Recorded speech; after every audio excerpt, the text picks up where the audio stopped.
Okay, welcome to the webinar today. We're going to be talking about some learning to code anti-patterns, mistakes, or common issues that people bring up. We teach hundreds of people here at Launch School. And so over the years, we've noticed some common themes that people run into over and over and over. And so we've tried to take a stab at consolidating some of the more common issues that we've come across and wrap it all together in this presentation for you today. So we're calling it Learn to Code Anti-Patterns, but it's really sort of common issues that we've noticed.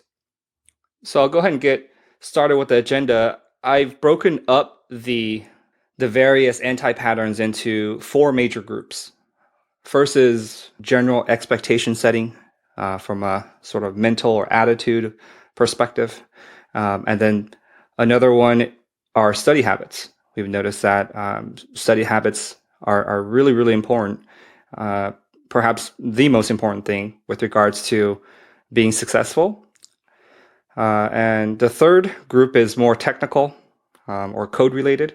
And then the last grouping is communication. We'll have some time at the end for questions, I believe. But for those of you on the webinar, go ahead and ask your question in the chat box. I'll pause at the end of each of these sections, and I'll glance over at the chat box periodically and try to address any questions that come up. So feel free to keep it pretty casual, ask any thoughts that come up. I may not pick out every single question, but I'll address some of the ones that may be more interesting to a larger audience. So the first thing, or the first theme, is around expectation setting, as around sort of high level, what you should expect when it comes to learning to program. And some of the anti-patterns in this area are all sort of related to this one idea of not having a specific goal. And for people who want a job, we put that in this category as well in terms of not having a specific goal, because getting a job, in quotes, a job in programming is not specific enough. Because in our field, we don't issue a diploma, or we don't have an exam that you take, and before you pass an exam, you were not a programmer, and passing an exam, you become a programmer. There's no such certification process. So if you just want a job to become a programmer, that is not specific enough. That's sort of like trying to become a writer. Anybody can call themselves a writer, but what is the specific goal, right? So if you say, I want to be a writer, maybe the specific goal is to write for some magazine, specifically like Time magazine, right? That would be a specific goal. But becoming a writer in general is really not specific enough to be useful in terms of goal setting.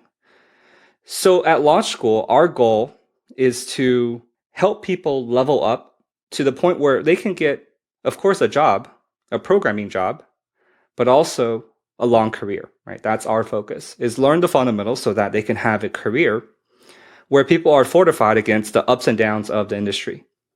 Whenever I talk about this with people who are learning to program, they're always a little surprised by the fact that there are up and downs in the programming industry. There definitely is, or there definitely are.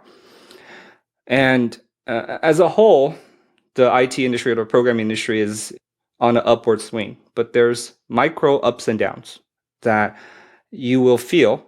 And we are in an upswing right now in that it is very easy to get a job. There's a lot of jobs out there that are related to programming.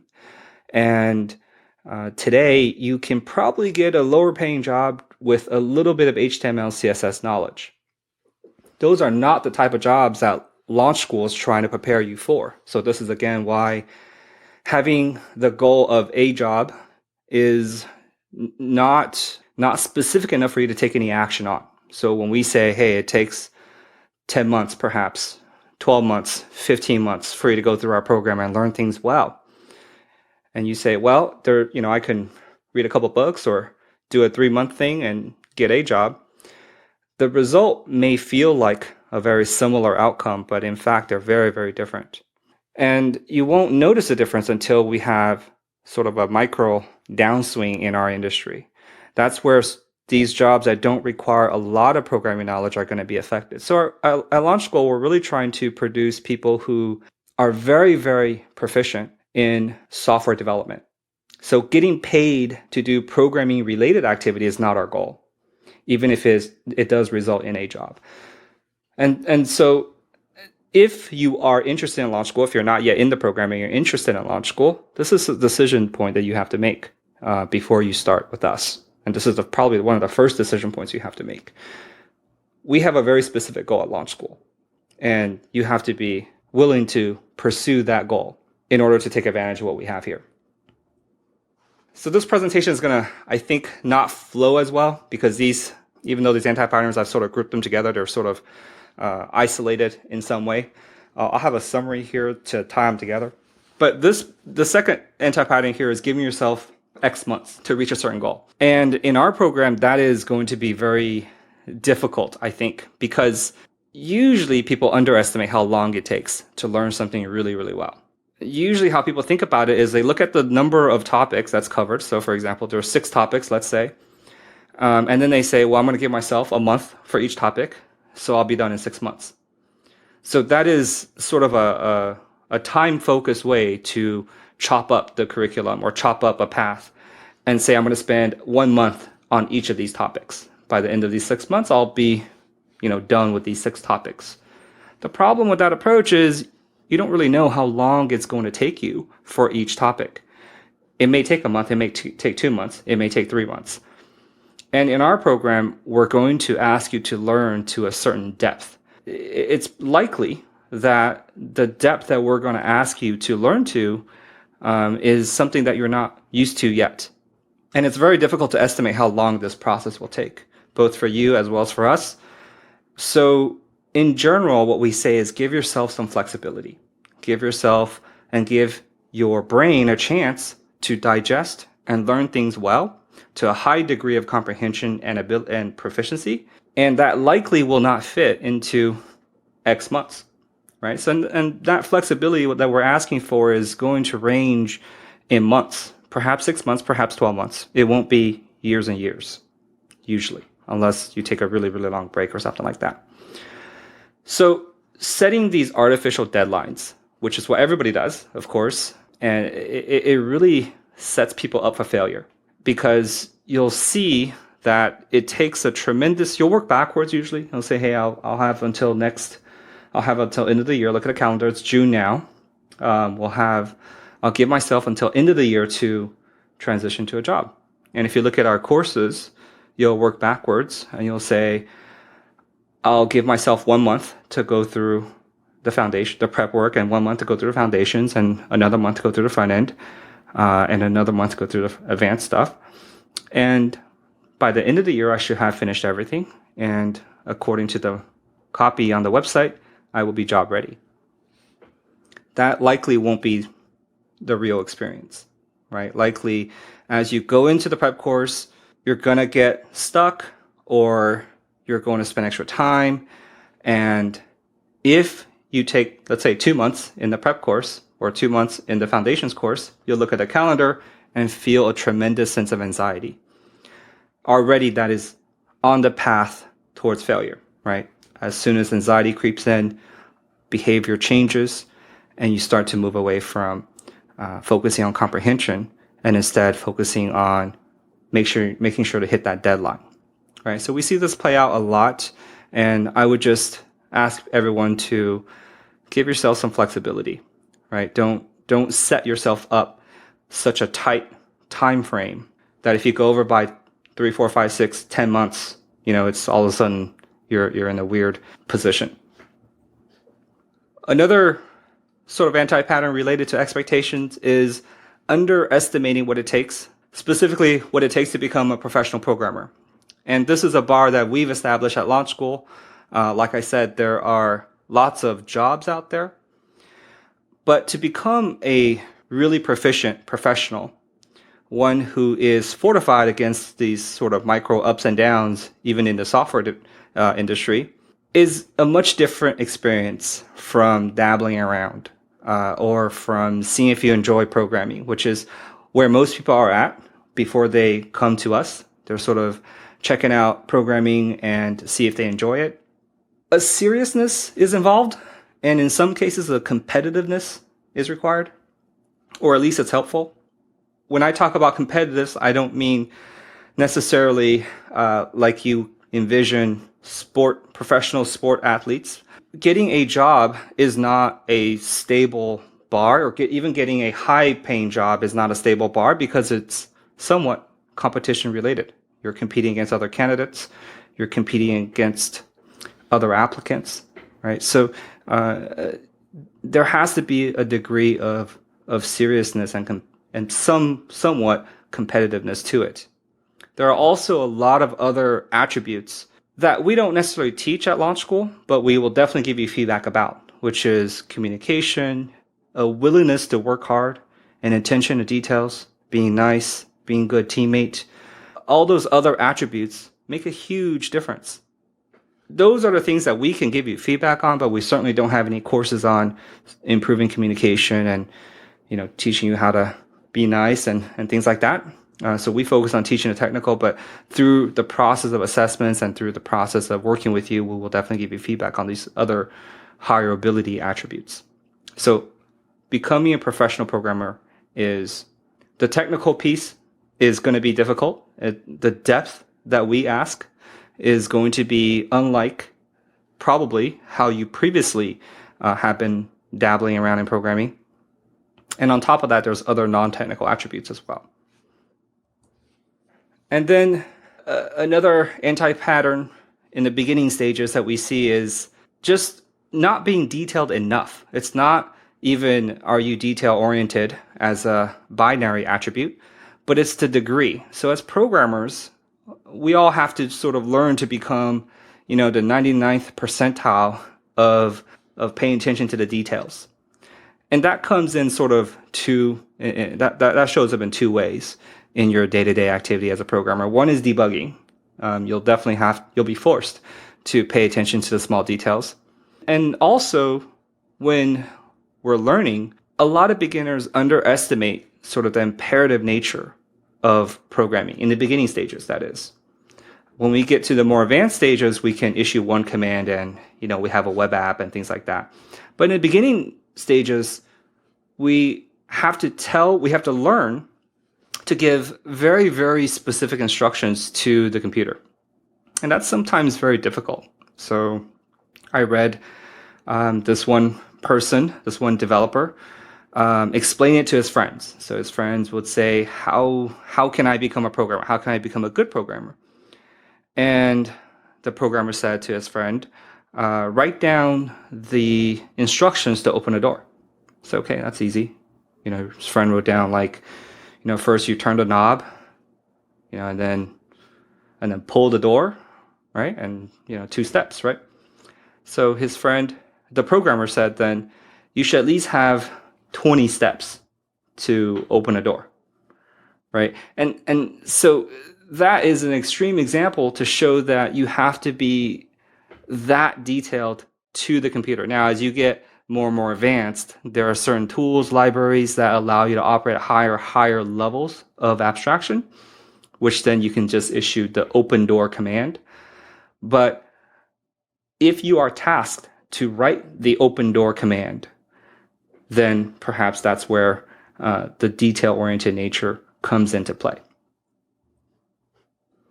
So just to recap a little bit, a lot of the quote-unquote anti-patterns that we see in the beginning stages is not having a specific enough goal. I would almost say having a goal of working for a particular company is even still not specific enough.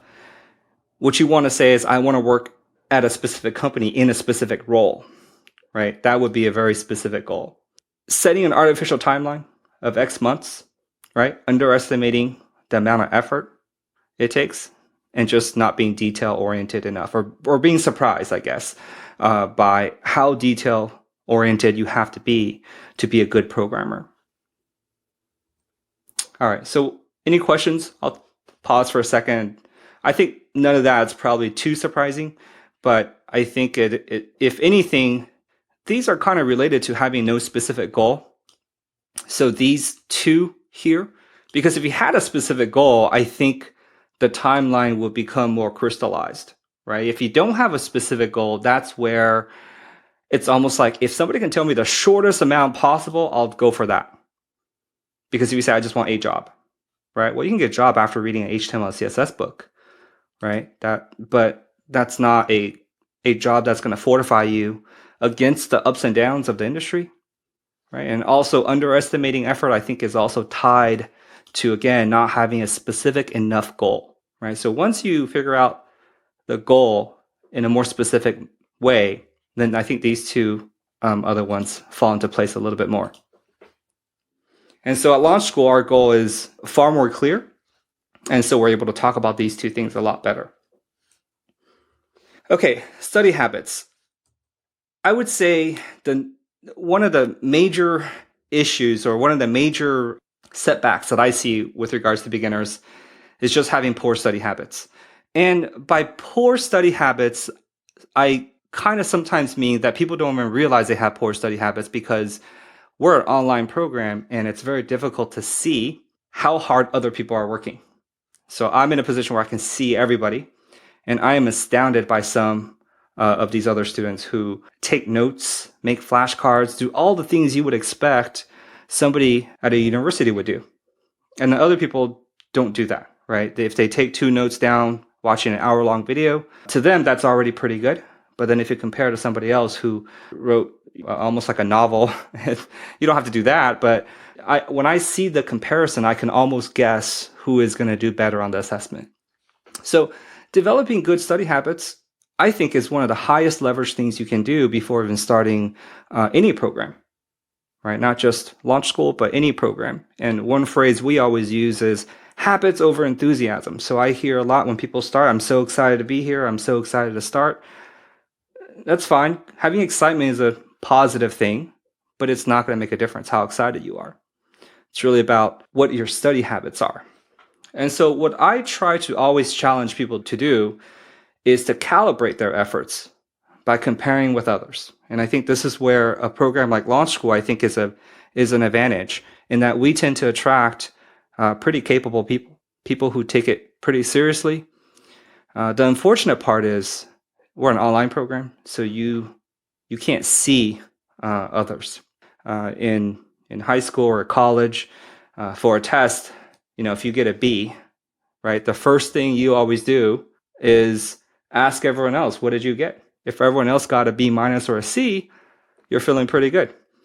If everyone else got an A or B plus, you're feeling, wow, I better study more next time, right? And then you ask, how long do people study for?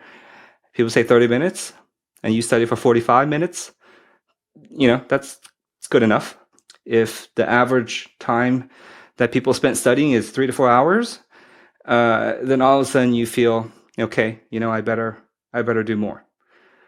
In a very similar vein, I think it's important to think about, or to at least try to get a feel for how hard other people are working. In that way, you can calibrate your own efforts. Sometimes when I talk to students one-on-one, they'll say, hey, I've been working on this for 30 minutes and, I still don't get it, or I've been studying for 30 minutes, 40 minutes. And then other times I'll talk to people and say, hey, I've been working on this for 2 to 3 hours. If we were all in a class together, I think it would be much easier to calibrate your efforts accordingly. Being an online program, it's a little bit more difficult. I rarely see people doing more than necessary. In other words, having such good study habits where I say, hey, back up a little bit. That rarely happens. So it's almost always the case that your study habits can be improved. Almost. There's a few people that I would say are probably doing a little bit too much there. But these courses have a lot of depth. These exercises have a lot of depth. Watching a video once, it's probably not enough, especially if you're not taking notes, right? Especially if you're kind of leaning back and absorbing the video as a movie or something like that. That won't be enough to fully digest the content and the depth of knowledge in there. It helps. A lot of different study aids help. I won't go into how to study today. I'll just sort of mention the general mistakes that people make. I think that how to study might be a full webinar in itself. But making flashcards, writing notes out, explaining concepts aloud to a rubber duck or to your friend, these are all really, really good tactics. Okay, another issue I see a lot, another anti-pattern with regards to studying, is people getting distracted. And in our field, this afflicts everybody. I'm guilty as much as the next person of this, which is there's too many new things happening. We can spend all day, every day, reading about new things happening, reading blogs. And I feel like sometimes that's really, really detrimental to the learning process because you always feel like you're missing out. But 99.9% of these blog entries are concepts that are beyond what you're focusing on. So in other words, you have to learn what's in front of you anyway to get there. So it's okay to sort of just forget about it for now. You're not going to miss out on anything. Also, sort of in a similar vein, don't read too much advanced content, which is almost every blog entry is, right? Anything new is going to be sort of related to the frameworks and libraries. So reading advanced content is not a good habit to get into. Even sort of fundamental concepts like design patterns and advanced, methodologies like TDD in the very beginning phases, it doesn't do any good to kind of jump ahead in that content. You need a direction and you need a path. Focusing on the concept that you're working on today is most important. So a lot of employers will say they're looking for people with a T-shaped knowledge. At Launch School, we're focused on the vertical bar.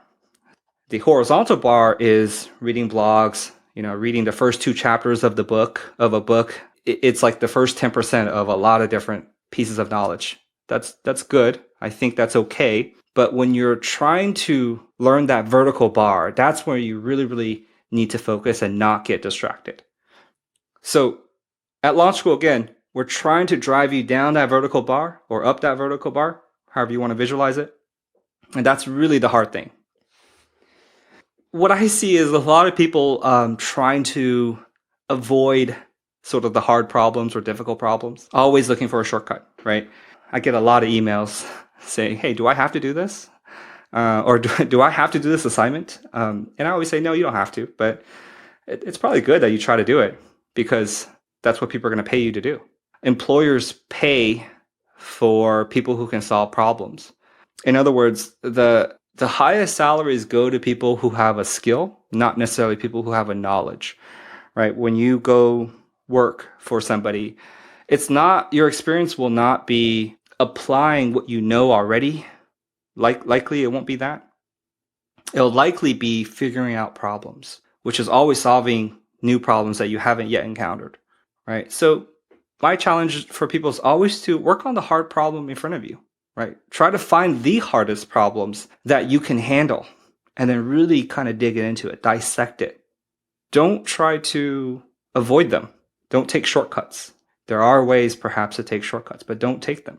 And certainly don't avoid working on the hard problems by analysis paralysis or reading blog entries or should I go learn, some other thing. There's no the best. There's just getting really, really good at the thing in front of you.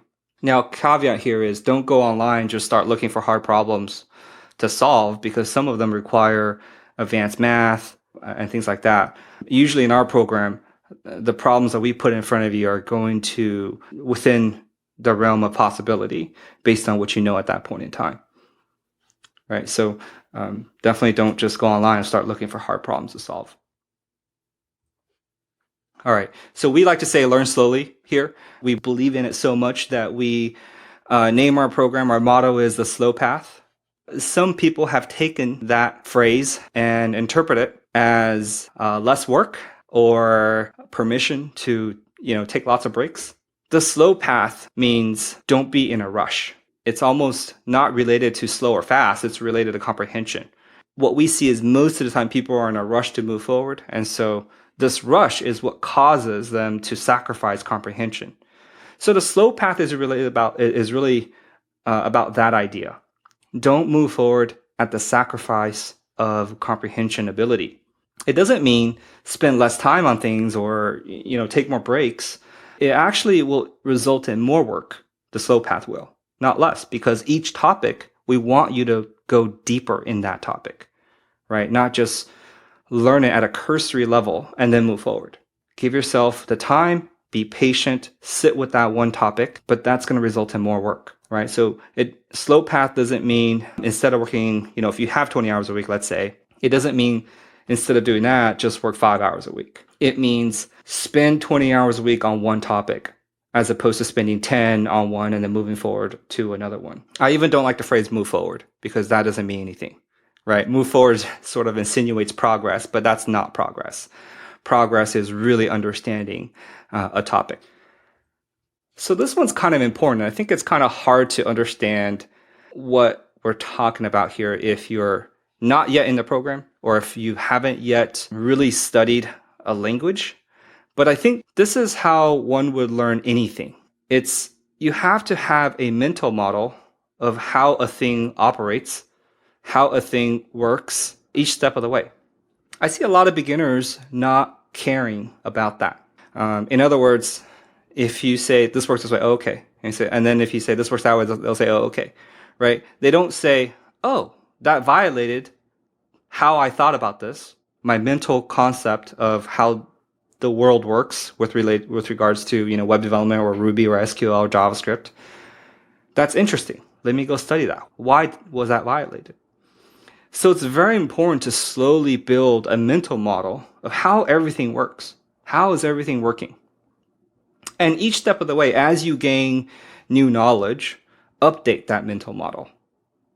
Right? Whenever you find violations of that mental model, make sure to update. Make sure to investigate what is the causal mechanism, right, that caused this violation. And then once you figure it out, update your mental model of how it works. This is scientific thinking, right? This is what physicists do with regards to the physical world, right? We have a working model of how things work right now. And when we experience or observe physical phenomena that violates those rules, we update it. So same thing as you get into Ruby and get into SQL and get into HTTP, get into servers, get into JavaScript, get into front-end, back-end development, whatever it is, make sure that you have a mental model. Okay, don't be okay with not having one and just pounding at the keys until it works. This is the difference between, I would say, professionals, high-level professionals, and people who don't really know what they're doing. They're just kind of hacking their way through. And then I think this is the last one, but I think this is related to the first point I brought up, which is focusing on one's study habits, right? And this is just not improving on your study habit or not knowing how to improve your study habit. Study habits is really, really key. And learning how to learn, I think, is the critical difference between students and between outcomes. And when I say outcomes, I basically mean salaries, right?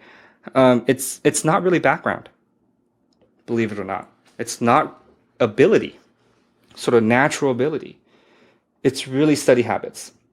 So this is both good and bad news, right? If you have bad study habits, it's kind of bad news. But the good news is it's all within your control. It's all within your control. This is not trying to, become like a professional basketball player where you're sort of limited by your physical ability. I think most people agree that professional NBA players there has to be some natural ability there. I don't think that's true with regards to becoming a professional programmer. I think the vast majority of people in the world have enough natural ability. The difference is really study habits. So I'll recommend two things here. One is a book called Mastery by George Leonard. There's several books with this title. I recommend this one because it basically conveys the same thing, and it's much, much shorter. So you can read this in, a morning. Another is a course called Learning How to Learn on Coursera. It's completely free. And I would highly recommend that you do these two things, perhaps before even coming to our program. I think it's going to set the tone and help you establish a habit, specifically study habit, that's really going to help not only in our program, but perhaps for the rest of your career, maybe. Success is within your control. And how far you go is going to be dictated by your study habits, more so than anything else, far more than your background, and certainly far more than your, quote unquote, natural ability. So I would definitely want to suggest that you pay attention to study habits. So just to summarize real quick, some anti-patterns related to study habits: having poor study habits, getting easily distracted by the new shiny technology, reading too many blog entries, things like that. Avoiding difficult problems, trying to always find a way to take a shortcut or work around it. Misinterpreting what we mean by learn slowly. Not having a mental model of how things work, or maybe having a mental model in the beginning, but then not updating it. And then not having this goal of improving your study habits. So these are sort of the major anti-patterns in theme of study habits. Okay, here's a question. I find myself getting distracted easily when trying to learn something. Is this common? How can it be fixed? I think it's extremely common. This is why I listed it here. It happens a lot. And I think part of the reason is because when you're trying to learn something new, you're trying to gather as much information about it as possible. The problem is, so in very, very early stages, you need to do that. You need to develop, you need to do a lot of investigation. If I wanted to become really good at anything, the first thing I would do is just Google around, read as many blog entries as I can. The problem is you have to set that aside once you have a path, right? Once you say, I want that goal, and I'm going to, do what it takes to get there. You have to set that investigation or discovery sort of phase away, right? And not keep doing it. I guess the risk always is in the back of our minds is, what if I choose the wrong path, right? So I got to keep being diligent in terms of gathering information and course correcting just in case. See, that's where you sort of is in conflict with this goal, because it's already a pretty tough goal, right? Especially the goal that we've set at Launch School. It's a very difficult goal that we're trying to drive you towards, right? Trying to establish that vertical bar and establishing skills that's going to last a career. That's not an easy goal.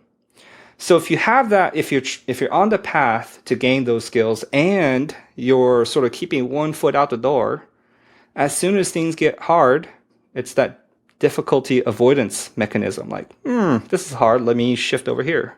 I think that's easier. What's that phrase? When you buy something, FOBO, fear of better opportunity or something like that.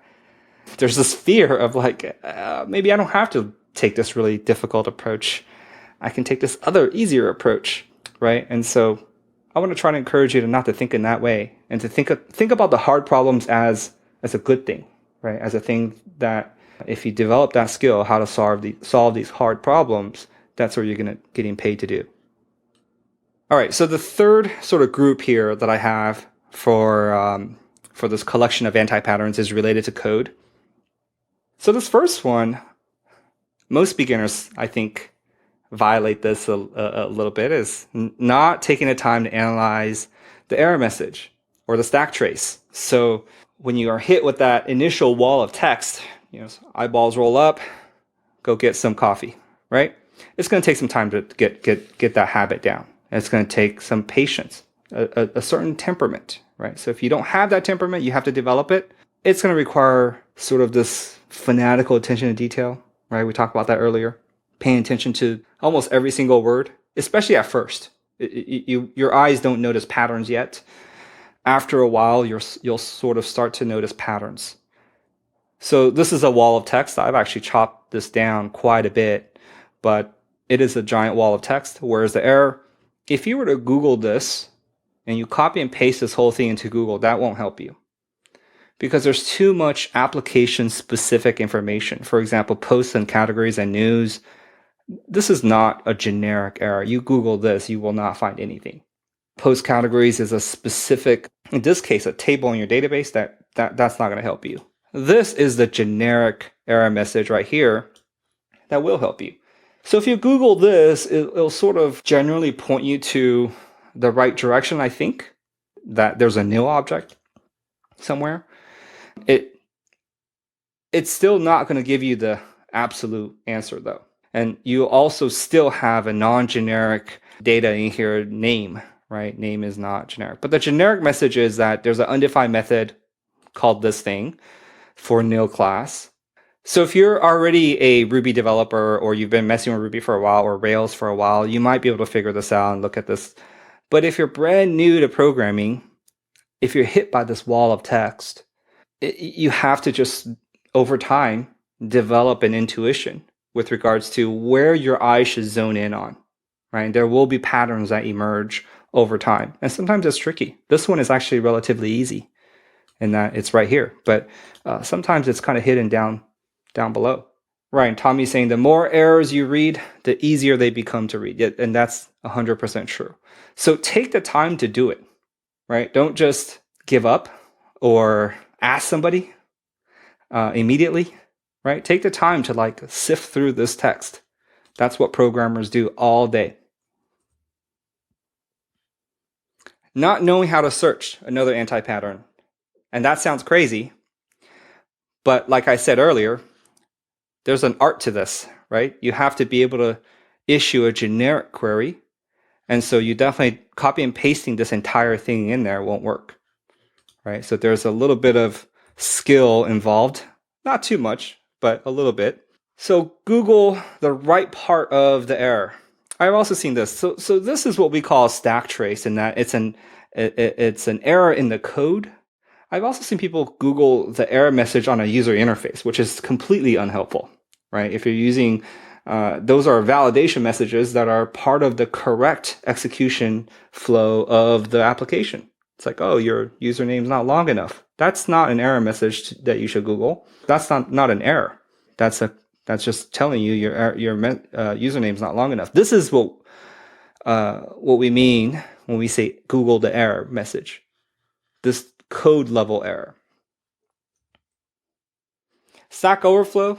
You rarely have to go to Stack Overflow directly now because it's part of Google results. It's so popular. But I'm also constantly surprised by how many people don't know Stack Overflow, especially beginners. A lot of errors are on there as well, especially, like I said before, if you sort of formulate your search query in a generic way. So focus on giving a generic query when you're searching for the error, and then trying to see if the solution provided, if you can map that to your specific situation. Another anti-pattern is not knowing how to debug. This is such a huge topic and such an important topic that we'll probably have to save for a different webinar. We actually did a webinar on this. It's on our blog. I think it's part of our Beginning Ruby series, the last one. So it's all the things we talked about. Reading the error message carefully, searching for the right message and pointing you to the right direction, and then finally systematically trapping the problem. So many beginners don't do this, especially this last one. They don't have a system. There's no system for trapping the problem. And by the way, systematically trapping a problem requires that you have a mental model of how the code is supposed to work. Right? So if you don't have a mental model, it's very hard to be systematic. And that's where, hacking and slashing kind of comes into play. Right? Speaking of that, get rid of the hack and slash mentality. I think it's natural in the early stages when you're having fun and trying to figure out if programming is for you, to just kind of get things to work. And these are common phrases that programmers use. Just get it to work, or don't breathe near it, right? We got it to work. Nobody knows how it's working. Don't touch it. Debugging and fixing things are much more difficult than building. And your first job, it's a high probability you will not get the chance to build a brand new app. Very, very high probability you're going to be maintaining a project that most people on the team don't want to touch. So you have to learn how to debug and fix things. And in order to do that, you cannot hack and slash. Low man on the totem pole. That's right. And you got to work your way up, right? So very, very rare, even for high paying jobs, for you to, here's a brand new project we're working on it. Very, very rare. Usually, the senior developers get first dibs at those type of things. All right. So this one I think is really important, because I hear so many people saying, give me more exercises. And then I'll say, what about the last 10? Say, well, I did it all already. Like, well, okay, you did it all already, right? So you'll never have enough exercises if you don't study them to depth. and feel around their edges, right? So I'll try to encourage people to not just get to a solution, discard the exercise and move forward. Again, that phrase, move forward, right? Try to think about moving forward as moving deeper into a problem as opposed to the next topic. So I'll give an example here. Write a method that will return a random number between 1 and an argument that you pass in. So we have a method called randomize. If we pass in 5, it should return a number between 1 and 5 inclusive. And if we pass in 10, it should return a number between 1 and 10. So step one is Google, right? We Google, how do you find a random number? We get some crazy results. In Ruby, right? That's the key, added in Ruby. And this is such a common question that Google has even given us like a little snippet here. Using a rand method. That's nice. You can call without arguments. It'll give you decimals. If you can pass an argument, it'll tell you generate random number. Sounds like exactly what we need. A rand method. So step 2, of course, follow the advice from the internet. Call the rand method. And it seems to work. This randomized method that we're writing seems kind of silly now. We're just kind of proxying it over to, the built-in rand method, right? If we say randomize 5, it'll give us 2. If we say randomize 10, it'll give us 6. Seems to be okay.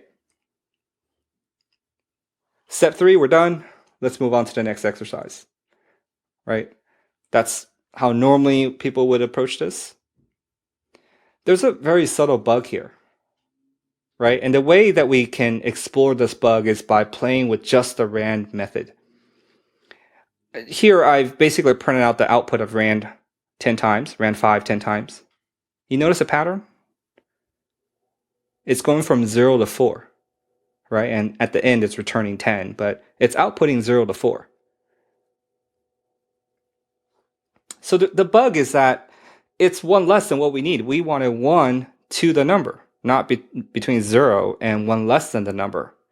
So our correct randomized method, if we want to use rand, is rand num plus 1. Right? And this is what I mean by exploring a problem to its depth, exploring it to its edges. You could take it 1 step further and try to solve it in a variety of different ways. How about passing rand a range? That works. How about converting a range to an array, then calling sample? That works. How about using up to the number, then iterating through and saving it into some sort of resulting array, then using sample on that resulting array? That works. How about not using any of these collection-oriented methods or fancy data structures and just writing a simple loop? That works too, right? Doing these different things, different implementation methods, allows us to play around with different types of code. And notice we're just staying with this one exercise. And this one is actually getting a little bit complicated. It forces us to play around with the loop. What happens if we move the counter below here? What happens if we move the break condition to the top of the loop? You're sort of experiencing or exploring, what a do while loop is versus a while loop, right? What if you start the counter at 1? So a lot of depth to each exercise. And had you just done rand num and moved on to the next exercise and say, well, I'm out of things to practice, right? That's really depriving sort of the depth of even this very, very simple exercise, right? And people email and say, do I really need to do this? Do I need to do this? I don't know. You don't have to, but this is like fitness, right? This is like, do I really have to do push-ups or do jumping jacks or jump rope if I'm a professional athlete? You don't necessarily have to jump rope, right? But your competition is. So think about that for a second. This is where the competitive spirit, at least a little bit of that, needs to come into play a little bit, right? So if you ever catch yourself asking, do I have to XYZ? Just, the answer is probably you don't have to, but, right? And what's the but? The but is the best jobs, the candidates for the best jobs are really good. Right. So there's a comment in the chat box saying, I felt like I was wasting time on the exercises when I first started. And that's exactly right. This is like jumping rope. It feels like you're wasting time. But if you think about the need to compete with other candidates, then I think the mentality helps a little bit, right? You're getting more fit. You're getting better. So it's not wasted, right? Compete with yourself if you must. Okay, so another important concept here with regards to learning is this idea of what we call a combined concept versus atomic concepts. And people get stuck at this combined concept, then get stuck, ask for help, get unstuck, then they stay at the combined concept level. They just take another combined concept and then get stuck again and then get help again. Very frustrating for everybody involved. Very frustrating for the person learning, very frustrating for the person helping. Made a little diagram here to help visualize this a little bit. So pretend this is your learning path. A, B, C, D, E are what we call atomic concepts. AB is a combined concept, CD is a combined concept, DE is a combined concept, ABCD is yet combined again, and this is layers. ABCD is rails, right? Well, maybe we need all the letters here for rails.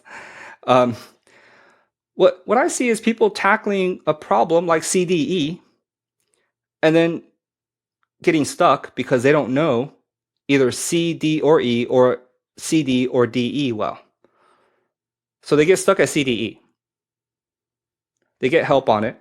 They get this whole thing explained to them. Say, oh, okay, great. Thank you for that. I got it. Next problem. I'm going to work on ABCD. Right? Get stuck again. That's a very frustrating experience. The right solution at this point is to take a step back. Right? The right solution is say, hey, looks like you don't understand CD very well. Go there. And I even hesitate to call this going back. So my vocabulary here is, I would say, tainted, just as everyone else is, right? There's this idea of going backwards and forwards. We always associate with learning more combined concepts as moving forwards. Right? We never say learn D really well as moving forwards. We say that's going backwards. Right? So if you're here and you find these concepts to be fuzzy, the right thing to do is to go and work on DE and just DE until it's like the back of your hand.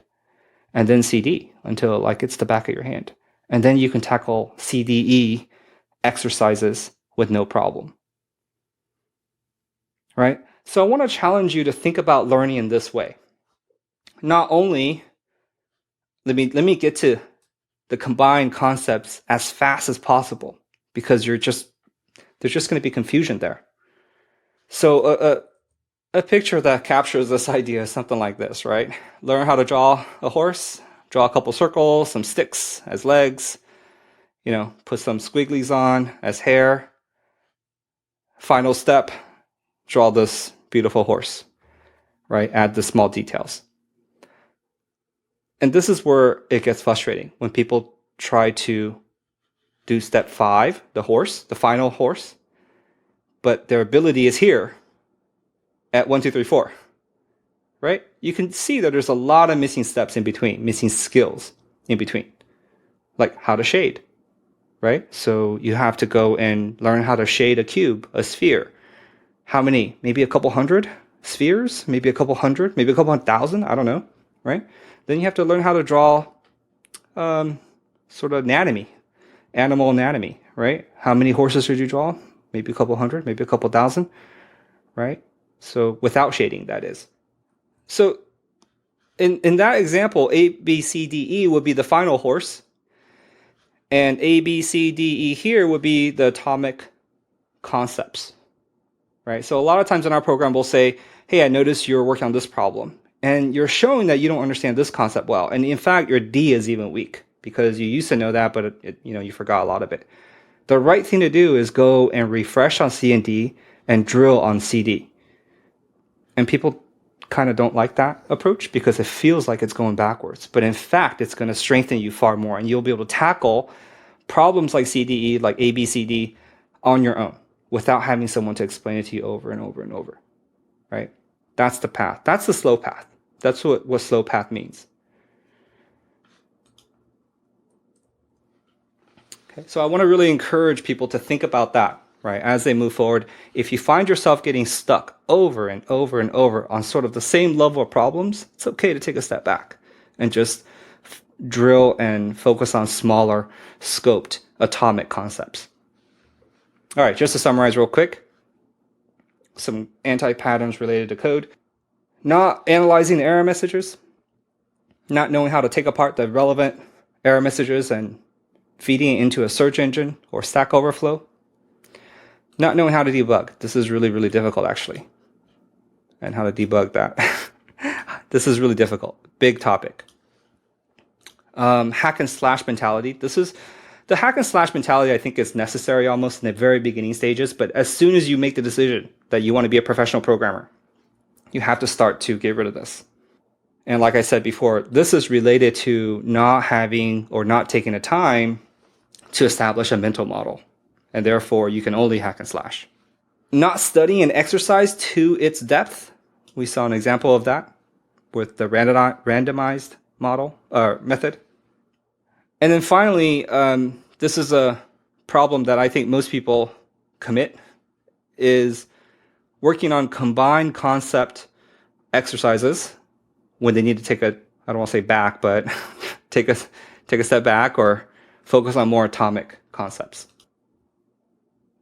So communication. This is working with others and getting help. This is the last sort of few anti-patterns. Asking questions without analysis. So a lot of people, when they run into a problem, they'll just fire off a question, first reaction, right? Fire off a question. And I want to encourage people to focus more on the why questions, less on the how questions. The how questions are actually pretty easy to answer if you take the time to study it. How questions are pretty easy to answer. And in a program like ours, like Launch School, I feel like you have access to a lot of experienced developers, and it's almost better ROI if you ask why questions as opposed to how does something work. Here's an example. So your first reaction might be, if you don't know Ruby that well, for example, how come I can reference numbers here? Or will this work is the question, right? Can I do this? Can I reference this constant here within this method? And so what I would encourage people to do, beginners to do, is not ask the question, right? Now, hey, can I do that? And the reason is because you can actually test this yourself, right? Very, very easy to test. The more interesting question is, why is it that we can do this? Why is it? And it doesn't work for local variables. Why is it doesn't work for local variables? It works for these constants. That's a more interesting question, right? Because it helps you update your mental model, right? When you understand the why, it helps you formulate or update your mental model.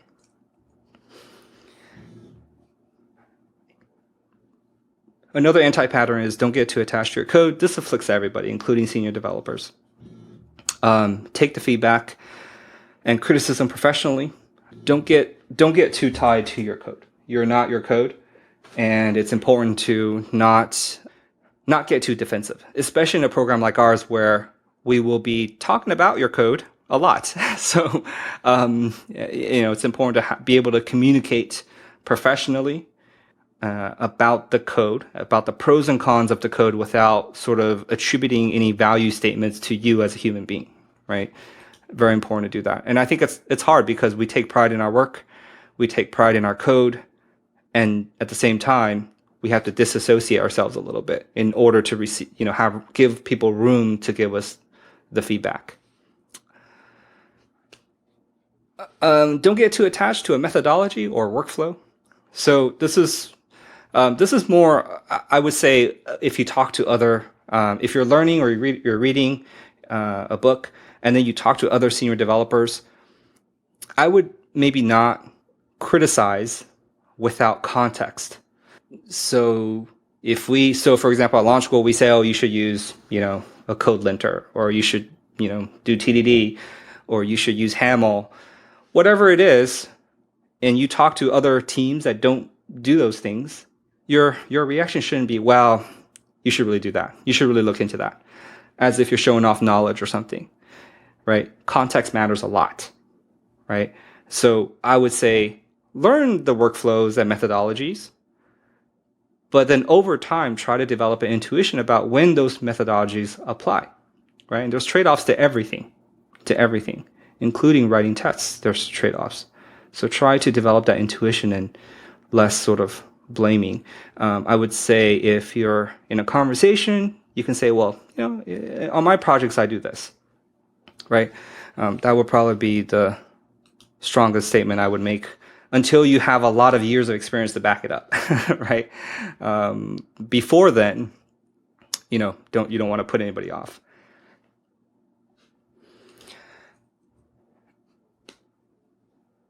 And the last anti-pattern is the imprecision of language.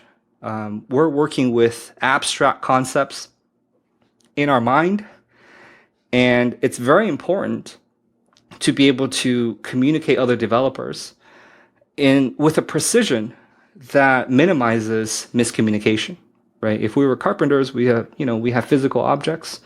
We can move it around, and it's much easier to talk about.